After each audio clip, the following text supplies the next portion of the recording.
ETF में निवेश बढ़ता जा रहा है, लेकिन ऐसे में गोल्ड की चाल कैसे रहने वाली है? तो क्या आप भी सोच रहे हैं कि सोने चांदी के घटते और बढ़ते दाम को लेकर निवेश करना ठीक रहेगा या नहीं? सब कुछ आपको इस वीडियो में बताएंगे। नमस्कार, न्यूज़ 18 का डिजिटल प्लेटफॉर्म आप देख रहे हैं और मैं हूं रितु सिंह। फरवरी की शुरुआत में भले ही बाजार में तेज उतार चढ़ाव देखने को मिला, लेकिन सोना $5,000 प्रति ट्राई ऑस के ऊपर टिके रहने में सफल रहा। जनवरी के आखिरी दिनों में भारी बिकवाली हुई थी। इससे महीने भर की तेजी का लगभग आधा हिस्सा खत्म हो गया था और इसके बावजूद एक्सपर्ट्स का ये मानना है कि गोल्ड में ओवरऑल ट्रेंड अभी भी मजबूत दिख रहा है। बता दें आपको, 10 फरवरी 2026 की जो गोल्ड रिपोर्ट है जियोजीत इन्वेस्टमेंट्स की, उसके मुताबिक जनवरी में लंदन स्पॉट मार्केट में सोना $5,594 प्रति औंस के रिकॉर्ड स्तर तक पहुंच गया था।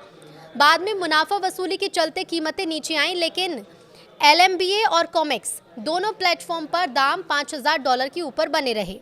मासिक आधार पर सोने में 10% से ज़्यादा की तेज़ी दर्ज हुई। जियोजीत इन्वेस्टमेंट का मानना है कि भारत में सोने की तेज़ी और तेज़ रही। मुंबई स्पॉट मार्केट में सोना 1,51,025 रुपये प्रति 10 ग्राम के स्तर तक पहुंचा, जो सालाना आधार पर करीब 78% की बढ़त दिखाता है। तो वहीं फ्यूचर्स मार्केट यानी MCX पर भाव 1,57,695 रुपये प्रति 10 ग्राम पहुंचे, जहां सालाना उछाल 93% से ज़्यादा रहा। अब इस तेजी के पीछे एक बड़ी वजह रुपए की कमजोरी रहा है। जनवरी के आखिर में रुपया 92 प्रति डॉलर के ऐतिहासिक निचले स्तर तक पहुंच गया। चूंकि सोना आयात होता है, इसलिए डॉलर के मुकाबले रुपया कमजोर होने से घरेलू बाजार में कीमतें चढ़ जाती हैं। डॉलर इंडेक्स 97 के आसपास बना रहा, लेकिन गोल्ड और डॉलर के बीच नकारात्मक संबंध फिर से दिखाई दे रहा है। यानी कि अगर डॉलर कमजोर होता है तो सोने को और सपोर्ट मिल सकता है। 2025 में गोल्ड डिमांड ने रिकॉर्ड बनाया है। रिपोर्ट्स के मुताबिक 2025 में वैश्विक सोने की कुल मांग 5,000 टन के पार पहुंची, जो अब तक का सबसे ऊंचा स्तर है। इसमें OTC गतिविधियां भी शामिल हैं और इस रिकॉर्ड के पीछे सबसे बड़ी भूमिका निवेश की रही। जनवरी में गोल्ड ETF में $19 अरब का रिकॉर्ड इनफ्लो आया। इसके साथ ही कुल होल्डिंग 4,145 टन पहुंची, जो नया ऑल टाइम हाई है। अब सेंट्रल बैंक की खरीद भी जारी रही। दिसंबर 2025 में 19 टन की नेट खरीद हुई और पूरे साल में 328 टन का इजाफा भी हुआ।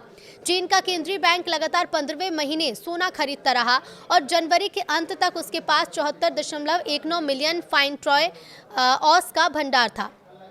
अब ऐसे में चीन में डिमांड पैटर्न भी बदलता जा रहा है। रिपोर्ट्स के मुताबिक चीन में कुल सोने की खपत 2025 में 3.57% घटकर 950 टन के आसपास रही।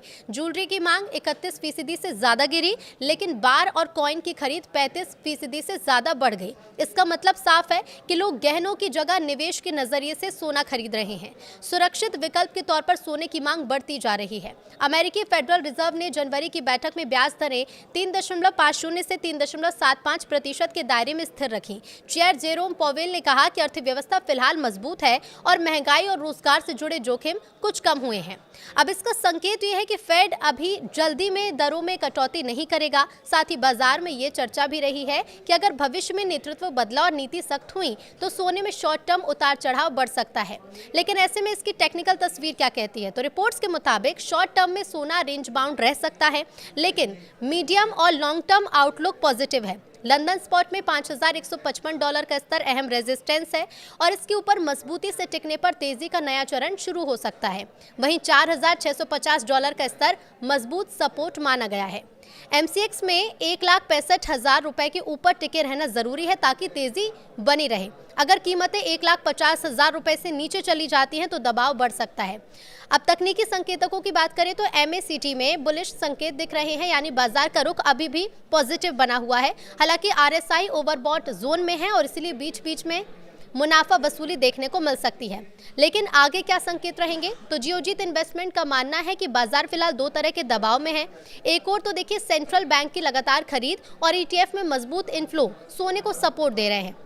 दूसरी तरफ भू राजनीतिक तनाव में कमी और सख्त मौद्रिक नीति की आशंका अस्थिरता बढ़ा सकती है। फिर भी रिपोर्ट्स के मुताबिक जब तक वैश्विक अनिश्चितता बनी रहेगी, निवेशक जोखिम लेने से बचते रहेंगे, तब तक सोने की मांग कमजोर पड़ती नहीं दिखती। शॉर्ट टर्म में उतार चढ़ाव हो सकता है, लेकिन मीडियम और लॉन्ग टर्म में रुख अभी भी मजबूत नजर आता है।